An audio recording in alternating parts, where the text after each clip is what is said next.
Hello students, welcome to banking textbook. जैसा कि आप सब स्टूडेंट्स को पता है, एसबीआई पीओ 2026 नोटिफिकेशन आउट हो चुका है और इस बार वैकेंसीज भी पहले से ज्यादा देखने को मिल रही हैं। 1500 वैकेंसीज के साथ ये नोटिफिकेशन आउट हुआ है। तो आप लोगों के मन में कुछ डाउट हो सकते हैं रिगार्डिंग क्या क्या बड़े बदलाव हुए हैं, चेंजेस हुए हैं, बिल्कुल उसके बारे में हम लोग डिस्कस करेंगे। कौन कौन स्टूडेंट फॉर्म भर सकते हैं, कौन कौन से स्टूडेंट नहीं फिल कर सकते फॉर्म, और इस बार आपको कॉम्पिटिशन एसबीआई पीओ में कैसा देखने को मिलने वाला है, इन सारी चीजों के बारे में सेशन में चर्चा करेंगे। सेशन को शुरुआत से लेकर लास्ट तक जरूर देखिएगा। आइए शुरुआत करते हैं सेशन की। तो सबसे पहले जो नोटिफिकेशन है उसी में मैं आप लोगों के साथ बात करूंगी एग्जाम पैटर्न की, नंबर ऑफ वैकेंसीज तो आप लोगों को पता है। तो सबसे पहले हम बात कर रहे हैं स्टूडेंट, कौन कौन से जो स्टूडेंट हैं वो अप्लाई कर सकते हैं इस फॉर्म के लिए। उसके लिए ना हमें एलिजिबिलिटी क्राइटेरिया देखना पड़ेगा। ठीक है, ये आ गया एलिजिबिलिटी क्राइटेरिया। अब ध्यान से देखना इसको। एज की बात कर लेते हैं। एलिजिबिलिटी क्राइटेरिया के दो एस्पेक्ट है, एक तो एज और एक एजुकेशनल क्वालिफिकेशन। तो अगर हम एज की बात करें तो नोटिफिकेशन में बोला है 1/4/2026 तक आपकी जो एज है 21 to 30 ईयर होनी चाहिए, 21 से 30। अब जिनको डाउट रहता उनके लिए स्पेशल बताया है आगे, candidate must have been born not later than, इसके बाद नहीं, 1/4/2005 के बाद नहीं, और 2/4/1996 से अर्ली बोर्न नहीं होना चाहिए, ये आपको बताया है। ठीक है, और जो एज रिलैक्सेशन प्रोवाइड होता है वो तो यहाँ पर प्रोवाइडेड ही है ऑलरेडी। आप ओबीसी कैटेगरी के लिए देखेंगे 3 इयर्स का, SC ST कैटेगरी के लिए देखेंगे 5 इयर्स का, PWBD के लिए देखेंगे, जैसे जनरल कैटेगरी EWS के लिए देखेंगे 10 ईयर का, ओबीसी के लिए 13, PWBD SC ST के लिए देखेंगे 15 साल का। ठीक है, तो ये एज रिलैक्सेशन अगर आप किसी पर्टिकुलर कैटेगरी से हैं तो ये प्रोवाइड किया गया है आपको। ठीक है, आगे आ जाते हैं हम लोग क्वालिफिकेशन के बारे में। 30/9/2026 तक आपकी क्वालिफिकेशन कंप्लीट होनी चाहिए, आपकी ग्रेजुएशन कंप्लीट होनी चाहिए। जब आपका डॉक्यूमेंट वेरिफिकेशन होगा तो ये चेक किया जाएगा कि 30/9/2026 तक आप ग्रेजुएट थे या नहीं। तो जो स्टूडेंट तब ग्रेजुएट हो जाएंगे, तब तक ग्रेजुएट हो जाएंगे, उनके पास फाइनल ईयर का वो होगा, मार्कशीट होगी, उनके पास जो ग्रेजुएशन है उसकी डिग्री होगी, तो वो स्टूडेंट इस फॉर्म को फिलअप कर सकते हैं। ठीक है, अब आ जाते हैं कि जो चेंजेस आपको देखने को मिले हैं उसके बारे में भी मैं आप लोगों के साथ चर्चा करूंगी। उसके लिए ना मुझे एग्जाम पैटर्न पर आना पड़ेगा। ठीक है, तो आपको थोड़ा सा आपको वेट भी करना पड़ेगा। एग्जाम पैटर्न पर मैं आ रही हूं, देन वी विल डिस्कस। ठीक है,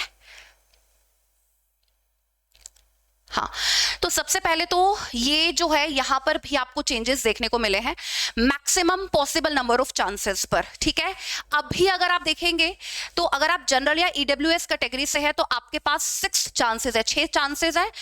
जनरल कैटेगरी है, पीडब्ल्यूबीडी कैटेगरी से है, ईडब्ल्यूएस पीडब्ल्यूबीडी है, ओबीसी पीडब्ल्यूबीडी, तो आपको जो चांसेस मिलेंगे वो 9 मिलेंगे। SC ST कैटेगरी से है पीडब्ल्यूबीडी तो आपको नो रेस्ट्रिक्शन, कोई रेस्ट्रिक्शन नहीं है, आप कितनी भी बार एसबीआई पीओ का जो एग्जाम है वो दे सकते हैं। यहां पर भी आपको चेंजेस जो है वो देखने को मिले हैं। ठीक है, हाँ, और जो अगर इतने चांसेस आपके हो चुके हैं उसके बाद भी अगर आप एसबीआई पीओ के लिए अप्लाई कर रहे हो तो आप एलिजिबल नहीं होगे पेपर देने के लिए। ठीक है, ये यहां पर मेंशन किया गया है। समझ गए बात को? चलिए आगे आ जाते हैं। ये देखिए एग्जाम पैटर्न प्री का तो सेम है, पिछली ही बार हम लोगों को चेंजेस देखने को मिले हैं। इंग्लिश में 40 क्वेश्चन, क्वांट में 30 क्वेश्चन, रीजनिंग में 30 क्वेश्चन, 100 मार्क्स का टाइम ड्यूरेशन 20-20 मिनट आपको मिलेगा, 1 आवर का टाइम मिलेगा। यहाँ पर ध्यान से हमें पढ़ने की जरूरत है, हमारे सिलेक्शन पर यह बात बहुत ज्यादा फर्क डालने वाली है। There will be no sectional cut off in preliminary examination.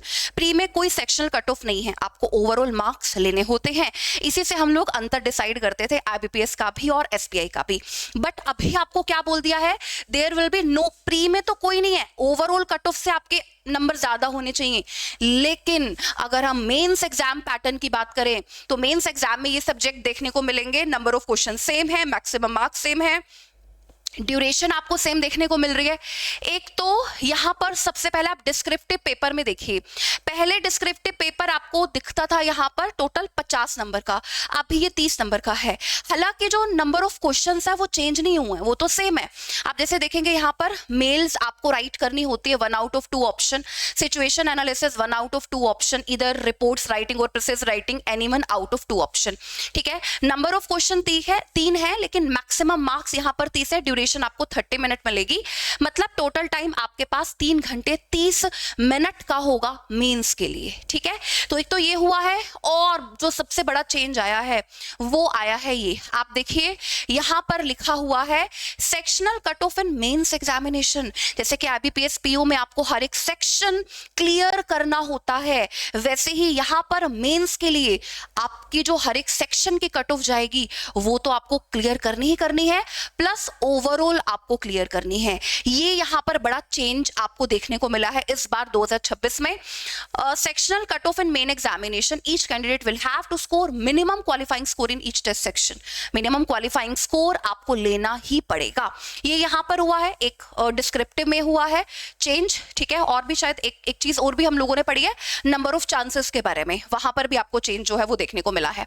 ठीक है, बस बाकी सब सेम है। पेनल्टी तो है जो रॉन्ग आंसर की वो लगने ही वाली है, 1/4 0.25 मार्क जो है वो आपके काटे जाएंगे, और उसके बाद जैसे राउंड्स आपके होते हैं बाकी राउंड्स वैसे ही है। ठीक है, तो ये बड़े बदलाव आपको देखने को मिले हैं यहाँ पर। बात करते हैं कंपटीशन की। देखिए स्टूडेंट्स, एसबीआई पीओ की तैयारी हालांकि अच्छा एग्जाम है बैंकिंग का, दिन में आपको बहुत ज्यादा मेहनत भी करनी पड़ती है इसके लिए, क्योंकि सबसे अच्छे लेवल का ये एग्जाम है।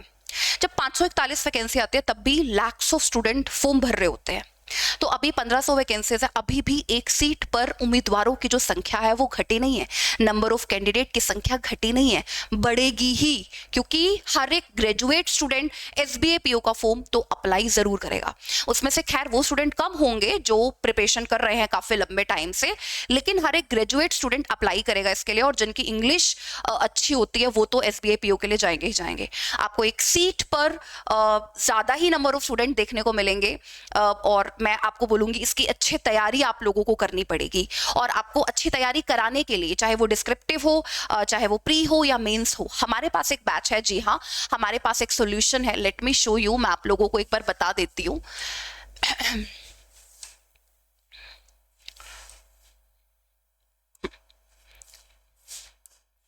ये देखिए हमारे पास बैच है एसबीआई पीओ का क्रैश कोर्स बैच आ रहा है। ठीक है, टेक्स्ट बुक सुपर पास में आप लोगों को मिलेगा, जिसमें पूरी स्ट्रेटेजी के साथ हर एक सब्जेक्ट आपको कवर करवाया जाएगा। ठीक है, फैकल्टीज जो आप लोगों को पढ़ाएंगी वो ये फैकल्टीज है एसबीआई पीओ में। आप इन सबकी डेमो क्लास देख सकते हैं। यूट्यूब पर सेशन चल रहा है, जैसे मेरा क्वांट का सेशन 11 AM होता है मॉर्निंग में। ठीक है, 11 बजे होता है सुबह सेशन मेरा, आप डेमो क्लास ले सकते हैं। ऐसे रीजनिंग का सेशन भी होता है, करंट अफेयर्स का भी होता है, इंग्लिश का भी होता है। आप सारी फैकल्टीज की क्लासेस लेकर देख लीजिए। अगर आपको समझ में आता है तो आप सुपर पास की तरफ बढ़ सकते हैं हमारे। ठीक है, बाकी सुपर पास में एक ही सॉल्यूशन है जिसमें आपको बैंकिंग के सारे बैचेस मिल जाते हैं, जैसे कि क्लर्क फाउंडेशन बैच जो अभी हमारा शुरू होने वाला है, वो बैच भी आपको मिलेगा सुपर पास में। निर्माण बैच तो सभी बैचेस का बाप है। प्री प्लस मेंस का जो पूरा हर एक बैंकिंग एग्जाम का जो सिलेबस है वो हमने इसमें कंप्लीट कराया है, प्री प्लस मेंस का। ये भी आपको रिकॉर्डेड फॉर्म में अवेलेबल होगा, देख सकते हैं। एसबीआई पीओ का जो क्रैश कोर्स आ रहा है ये भी आपको सुपर पास में मिलेगा। IBPS PO score booster batch जो अभी चल रहा है पीओ का, जिसके लाइव क्लासेस होती हैं, वो भी आपको सुपर पास में मिल रहा होगा। और मॉक टेस्ट सीरीज भी इसमें मिलेगी, प्री एंड मेंस की, एसबीआई पीओ की, आईबीपीएस पीओ की, बैंकिंग के सारे एग्जाम्स की।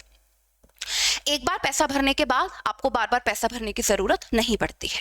ये बैच है जिसके बारे में आपको मैंने बताया है। एक और चीज मैं आपको एक्सप्लेन करूंगी अभी। हाँ, तो स्टूडेंट्स आप मेरी बात सुने, जब आप सुपर पास लेंगे आप कूपन कोड का इस्तेमाल करेंगे NAN, क्योंकि इस कूपन कोड से आपको सबसे ज्यादा डिस्काउंट मिलता है, सबसे ज्यादा छूट मिलती है। अब बात यह आती है, मैम सारी बातें जान ली सुपर पास के बारे में, सुपर पास तक पहुंचेंगे कैसे? मैं आपको वो भी बता देती हूँ, सुपर पास तक कैसे पहुंचेंगे। देखो स्टूडेंट, मेरे यूट्यूब के किसी भी सेशन पर चले जाओ। ठीक है, मैंने क्या बोला, मेरे यूट्यूब के किसी भी सेशन पर चले जाओ। जैसे ये सेशन है, ये मॉर्निंग का ही सेशन है SPAP और IBPS के लिए, ठीक है। इसके ना डिस्क्रिप्शन में आपको लिंक मिल जाएगा, ये देखिए, ये इसका डिस्क्रिप्शन है, क्लिक करेंगे इस पर, आपको मैक्सिमम डिस्काउंट का कोड मिलेगा NAN, सुपर पास का लिंक आपको यहाँ पर मिलेगा, ठीक है। टेलीग्राम जो ग्रुप है उसका भी लिंक आपको यहाँ पर मिलेगा, ऊपर कोड भी लिखा हुआ है NAN, इस पर क्लिक कर देते हैं, ठीक है। जैसे ही क्लिक करेंगे इस पर, 12 मंथ के लिए लेना चाहें, क्योंकि आगे और भी एग्जाम्स आ रहे हैं बैंकिंग के, 6 मंथ के लिए लेना चाहें, 3 मंथ के लिए, या ट्रायल पैक भी ले सकते हैं आप। जी हाँ, 1 रुपये में ट्रायल पैक भी आपको मिलेगा, पूरे 2 दिन के लिए सुपर पास आपके पास होगा, लेकिन ध्यान ये रखिएगा ऑटो पे ऑफ कर दीजिएगा, ठीक है। ये आप कर सकते हैं, इधर कूपन अप्लाई कर दीजिए, NAN कूपन अप्लाई करेंगे, आपको सबसे ज्यादा डिस्काउंट मिलेगा, आपके सिलेक्शन के बाद आपका पैसा वापस हो जाएगा। NAN कोड के इस्तेमाल से आपको सिलेक्शन किट मिलेगी, जो कि सिर्फ तभी मिलती है जब आप कोड का इस्तेमाल करते हैं, ठीक है। चलिए, मेरे ख्याल से आप लोगों को ये बात समझ में आ गई होगी, तो देर मत कीजिए, आज ही जुड़ जाइए टेक्स्ट बुक ऐप के साथ, टेक्स्ट बुक सुपर पास के साथ। Thank you everyone, thank you, bye bye.